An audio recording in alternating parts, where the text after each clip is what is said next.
Rebonjour, c'est le deuxième débrief de cette première journée, lundi 30 janvier, en commission des affaires sociales sur le texte sur les retraites.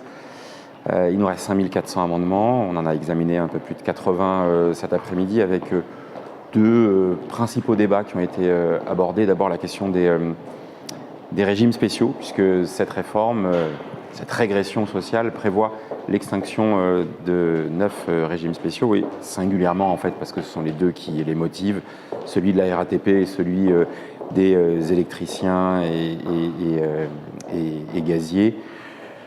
On voit bien que les justifications sont un petit peu filandreuses.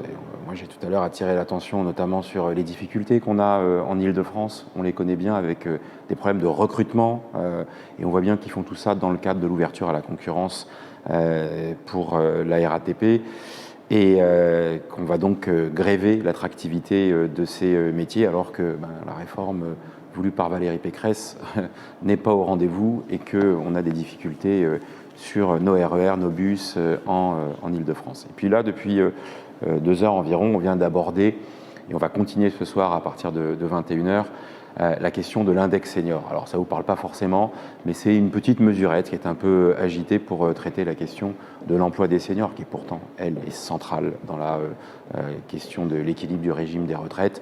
Si les seniors qui sont à peine 35% en emploi au moment de leur liquidation de retraite, si on augmentait ce taux de 10 ou 15%, il n'y aurait pas besoin de faire cette réforme des retraites.